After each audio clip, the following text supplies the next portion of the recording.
భర్త వేధింపులు తట్టుకోలేక ఒక వివాహిత ఆత్మహత్య చేసుకున్న ఘటన కేపీహెచ్పీ ఫేజ్ 3లో అయితే చోటు చేసుకుందని చెప్పొచ్చు. సౌజన్య, రజనీకాంత్ ఇద్దరు కూడా 2020లో పెళ్లి చేసుకున్నారని చెప్పొచ్చు. వీళ్ళకి 3 ఏళ్ల ఒక కొడుకు కూడా ఉన్నారంటూ కూడా కొన్ని వార్తలు వస్తున్నాయి. అసలు ఏం జరిగింది? నిజంగానే భర్త వేధింపులు తట్టుకోలేకనే తను ఆత్మహత్య చేసుకుందా, లేదా ఏ ఇతర కారణాలు ఏమన్నా ఉన్నాయనే కోణంలో కూడా ఒకసారి ఇక్కడ కనుక్కునే ప్రయత్నం చేద్దాం. ప్రస్తుతానికైతే ఇప్పుడు మనం వాళ్ళ ఇంటి దగ్గర అయితే ఉన్నాం. వాళ్ళ ఇంటి పైన ఎవరైతే ఇంకా వేరే వాళ్ళు రెంట్కుంటారో ఒకసారి వాళ్ళతో, అంటే సౌజన్య పైన రెంట్కుండే వాళ్ళతో కొంచెం సన్నిహితంగా ఉంటుందంటూ కూడా కొంతమంది చెప్పడం జరిగింది. అసలు ఏం జరిగింది ఏంటనే విషయాలు కూడా ఒకసారి అడిగి తెలుసుకునే ప్రయత్నం చేద్దాం. నమస్తే అమ్మ. నమస్తే అండి. అమ్మ, నిన్న సౌజన్య సూసైడ్ చేసుకోవడం జరిగింది. ముందు మీరు చూసి హాస్పిటల్కి తరలించారు అంటూ కూడా కొన్ని వార్తలు రావడం జరిగింది. వాళ్ళిద్దరికి ఎప్పుడు పెళ్ళైంది, ఎప్పుడు వచ్చారు? వాళ్ళు కరోనా సెకండ్ వేవ్లో మ్యారేజ్ అయిందంటండి.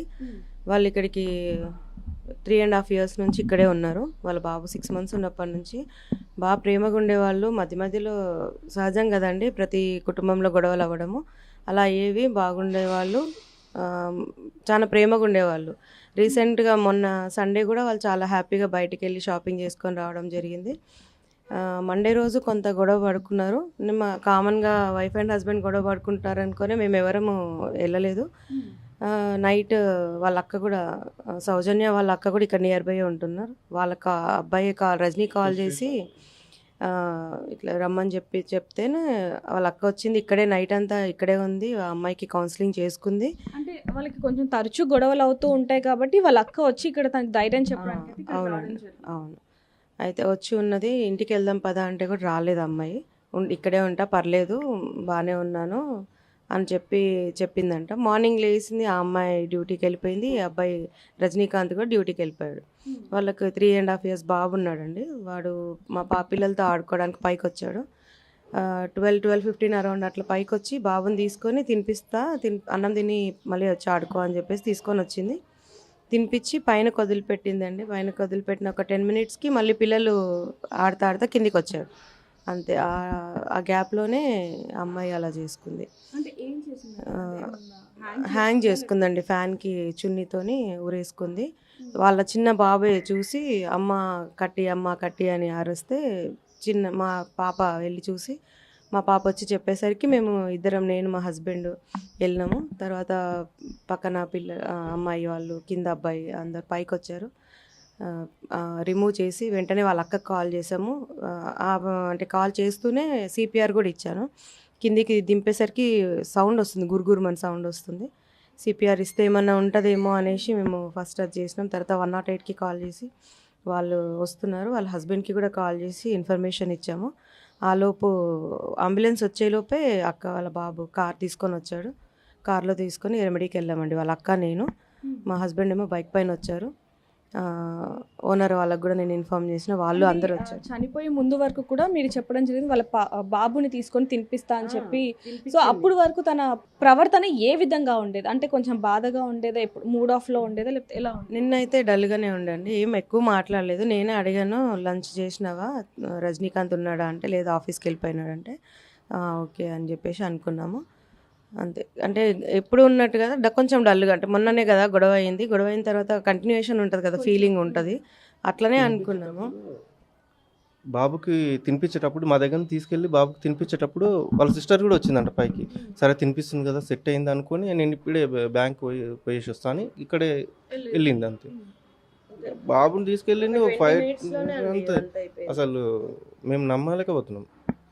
అమ్మాయి ఎప్పుడు గొడవనే పడుతుంటారు ఇద్దరు సహజంగా. కారణం ఏంటండి? జస్ట్ నార్మల్ గానే, లేకపోతే డబ్బు కోసమా, లేకపోతే ఈగో అండి? ఇద్దరికి ఈగోనే, ఎవరు తగ్గరు, ఇద్దరు హైపర్ ఉంటారు. నేనెంత అంటే నేనెంత అన్నట్టు. మళ్ళీ ఇద్దరు వెంటనే మంచిగా అయిపోయారు. మధ్యలో వెళ్ళిన వాళ్ళు అంటే అరే వీళ్ళ మధ్యలో వెళ్ళకూడదురా, వీళ్ళు మంచిగానే ఉంటారు అనే టైప్లోనే ఉంటారు వాళ్ళు, జోయల్గా ఉంటారు. చిన్న చిన్న ఇష్యూసే. క్షణికావేశంలో ఆమె తీసుకున్న డెసిషన్ ఏమనుకున్నదేమో. ఇలా అయిన తర్వాత, అంటే తను సూసైడ్ చేసుకున్న తర్వాత మళ్ళీ రజనీకాంత్ తన భర్త ఏమైనా ఇక్కడికి రావడం కానివ్వండి, మీతో మాట్లాడడం, నేనే కాల్ చేసి చెప్పానండి. అంటే నాతో అక్క అంటూ మంచిగా ఉంటారు. మేమంతా ఒక ఫ్యామిలీ, మా బిల్డింగ్లో ఎవరున్నా అందరం ఫ్యామిలీ లాగా ఉంటాము. వాళ్ళు కాల్ చేసిన, అక్క ఎందుకు ఇట్లా చేసుకుంది, నేను కూడా ఏమైనా చేసుకొని చనిపోతా, నేను రాలేను అక్క ఇంకా అని చెప్పేసి అన్నాడండి.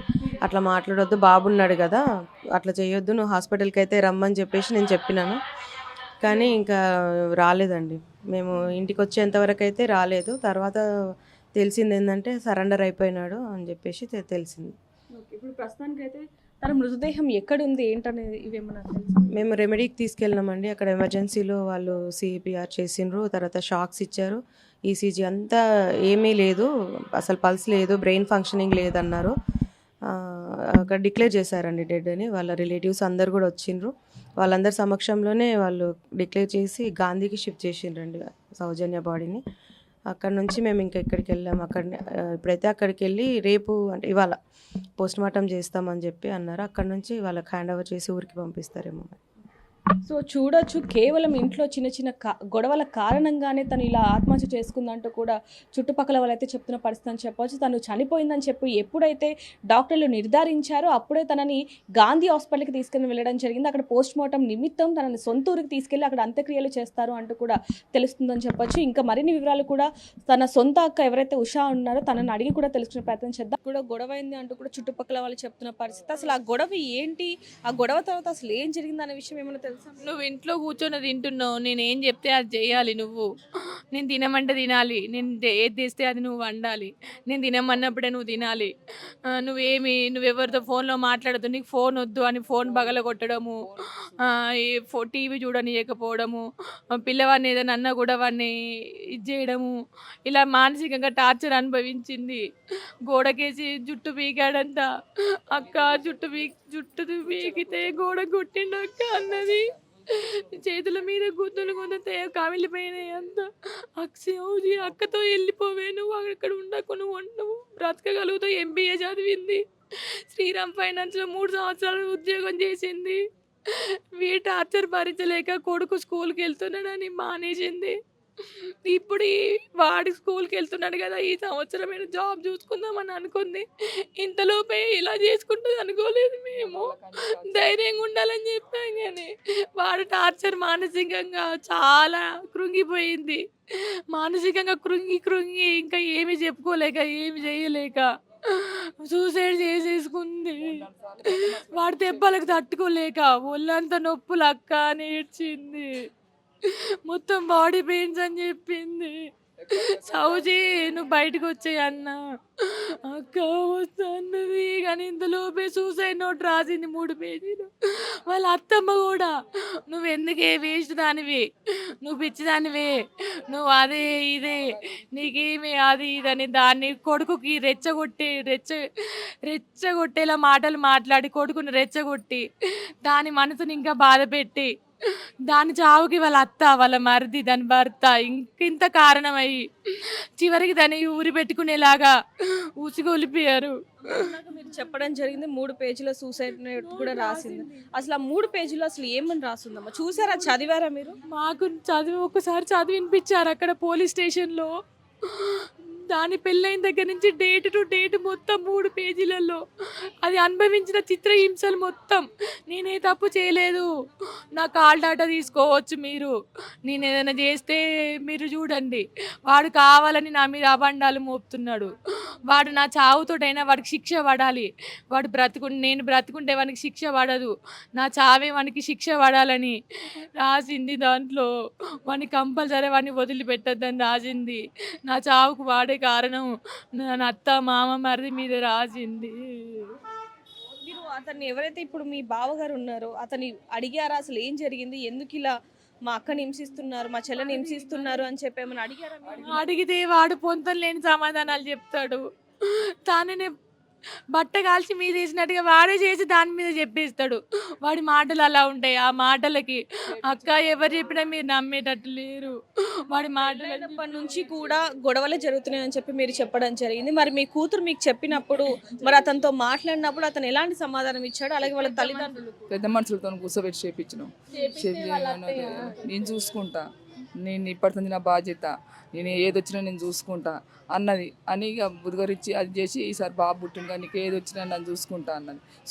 చూసుకుంటా అంటే ఇక సరే కదా ఈ ఒక్కసారి అమ్మ మేము వద్దే నేను పంపించమే మేము వద్దంటే ఈ ఒక్కసారి అమ్మ అందరు వద్దు గన్ని దెబ్బలు కొట్టాడు బాగా కొట్టాడు వద్దు బిడ్డ ఇడాకులు ఇచ్చేద్దాం మనకు వద్దు ఆ సంబంధం వద్దు ఇక వద్దు బాబుని తీసుకొని మిగతలు పడాలంటే వద్దమ్మ ఈ ఒక్కసారి కౌన్సిలింగ్ తీసుకుంటాను వాళ్ళందరూ వాళ్ళ మేనమా వాళ్ళందరూ కూర్చున్నా కూడా ఈ ఒక్కసారి తీద్దాం మామయ్య అని తీసుకుంది. ఇక చూసినాక వారం రోజులు మంచిగా ఉంది. ఇక వారం రోజుల కాంచి నేను ఏం లేదమ్మా నా బిడ్డ కార్యక్రమం పొలం 10 లక్షలు ఇచ్చి పెళ్లి చేసిన మంచిగా అందరి పొద్దులు బాగా చేసిన నాకు ఇష్టం లేదు ఎక్కడ పడితే అక్కడ ఏడబడతాడు గుద్దుడు చిత్ర చూసాలమ్మా ఏడబడతాడు గుద్దుడు నాకు ఆరోగ్యం బాగాలేక చెప్పలేదమ్మా పిల్లని బాగా చూసుకున్నది అమ్మాయి చూసుకున్న పిల్లగాడు తిన్నా ఓరపోయేది ఇంత పెడతాను అంటాడు అంత పెడతాను అంటాడు ఇంత అన్నం ఎందుకు పెడతాను ఇంత తినిపిస్తాను ఇన్ని పాలు నా బియ్యం ఇది నేను సంపాదించేది నాది ఇది నా బియ్యం నా నూనె నేను తినమంటేనే నువ్వు తినాలి నేను కూర్చోమంటే కూర్చోవాలి పడుకోమంటే పడుకోవాలని దాన్ని చిత్రహింసలు పెట్టేవాడు జాబ్ చేస్తే అనుమానించేవాడు ఇంట్లో ఉంటే ఇలా చిత్రహింసలు పెట్టేవాడు గొడవలు అది బయటికి వెళ్తే దాన్ని ఫోన్లో చూసేది వరకట్నం వేధింపులు ఒక వైపు అయితే మరొక వైపు అనుమానంతో కూడా అనుమానం వరకట్నం వేధింపులు ఇంకా వేరే 2 పెళ్లి చేసుకోవాలనే ఆలోచనలో కూడా చేశాడు వాడు 2 నువ్వు చచ్చిపోతే నేను ఇంకో పెళ్లి చేసుకుంటాను. గొడవైన తర్వాత అంటే చనిపోయే ముందు సౌజన్య ఏమన్నా మీకు ఫోన్ చేయడం కానివ్వండి మీతో మాట్లాడడం ఏమన్నా చేసి మాట్లాడింది అక్క కొట్టింది అంటే సౌజీ నువ్వు అక్క పెద్దక్క దగ్గరికి వెళ్ళు సౌజీ అంటే నేను వెళ్ళను అక్క అన్నది. మా అక్కయ్య కూడా దాంతోటే పడుకున్నది నైట్ అంతా పక్కనే వాళ్ళది 2 ఇండ్లు దాటిన తర్వాత వాళ్ళ ఇల్లు ఉంటుంది అది రానంటుంది శ్రావంతి అంటే దాని దగ్గరే పడుకుంది. తెల్లారిన తర్వాత లేచి అక్క నువ్వు వెళ్ళు పిల్లలు స్కూల్ అవుతుంది నేనేం చేసుకోను అని దాన్ని నమ్మిచ్చింది. అది వెళ్ళిపోగానే ఇలా దారుణం చేసేసుకుంది. అక్కడ ఉంటే తీసుకొచ్చి ఇటు ఉంచుకున్నది. ఇట్లా గొడవ అవుతా అంటే ఆడ ఉంటే ఇట్లా అవుతా అంటే బాబుని తీసుకొచ్చుకొని పెద్ద అమ్మాయి కాడ పెట్టుకున్నది. అమ్మాయికి ఏం తెలియదు చిన్న అమ్మాయి కదా పిల్లగానికి తెలియదని అక్క కాడ పెట్టుకొని అక్క చూసుకున్నాను. నేను కూడా అమ్మ ఇప్పుడు కూడా బాబుకు తెలియని పరిస్థితి తన తల్లి చనిపోయిందన్న విషయం కానివ్వండి లేకపోతే తండ్రి జైల్లో ఉన్నాడు అంటే పోలీస్ స్టేషన్లో ఉన్నాడన్న విషయం కూడా తెలియదు. మరి బాబు అడుగుతుంటే మరి మీరు ఏమని సమాధానం ఏం చెప్తాం మేడం వాడికి ఏం అర్థమవుతుంది వాడికి అర్థమయ్యే స్టేజ్లో ఉంటే మనం చెప్తాం వాడికి ఏం తెలియదు కదా వాడికి అమ్మ అంటే ఇది అమ్మని చూస్తే అమ్మ అంటాడు నాన్నని చూస్తే నాన్న అంటాడు అమ్మ లేదు నాన్న లేదని వాడికి ఇప్పుడు ఎలా తెలుస్తుంది వాడికి తెలియదు కదా మేమేం చెప్పినా వాడు ఏం అర్థం చేసుకుంటాడు. చూడొచ్చు తల్లి అలాగే సౌజన్య అక్క ఇద్దరు కూడా కన్నీరు మున్నీరు అవుతున్న పరిస్థితి అని చెప్పొచ్చు. ఎప్పుడు కూడా అంటే పెళ్ళైన రోజు నుంచి ఇప్పటి వరకు అంటే తను చనిపోయేంత వరకు కూడా తనని ఎంతగానో చిత్రహింసలు పెడుతుంటే అలాగే వరకట్నం అంటే కట్నం ఎక్కువగా తేవాలి అని అదేవిధంగా అనుమానంతో తనని అదే పనిగా ఆ మాటల ద్వారా అలాగే తన చేతులతో ఎప్పుడు కూడా గాయపరుస్తూ ఉండే అంటూ కూడా ఇక్కడ తల్లి అలాగే అక్క చెప్తున్న పరిస్థితి అని చెప్పొచ్చు. ఇప్పటికి కూడా ఆ 3 ఏళ్ల బాబుకి అసలు ఏమీ తెలియని పరిస్థితి ఒకవైపు చూసుకుంటే అసలు ఏమీ తెలియకుండా ఆ పసిబాబు ఎలా ఆడుతున్నాడు అనేది కూడా మనం పక్కన చూడొచ్చు. అలాంటి బాబుకి ఈరోజు ఇంత కష్టం అనేది అసలు ఎవరిని కూడా జీర్ణించుకోలేకపోతున్నారని చెప్పొచ్చు. ఇప్పుడు ఎవరైతే సౌజన్య రాసిన 3 పేజీల లెటర్ ఏదైతే ఉందో అంటే తను మొదటి రోజు నుంచి చివరి వరకు కూడా తను ఎన్ని కష్టాలు పడింది తనతో ఎంత చిత్రహింసలు అనుభవించింది అనేది కూడా మొత్తం కూడా 3 పేజీల ద్వారా అయితే రాసినట్టుగా అయితే తెలుస్తుందని చెప్పొచ్చు.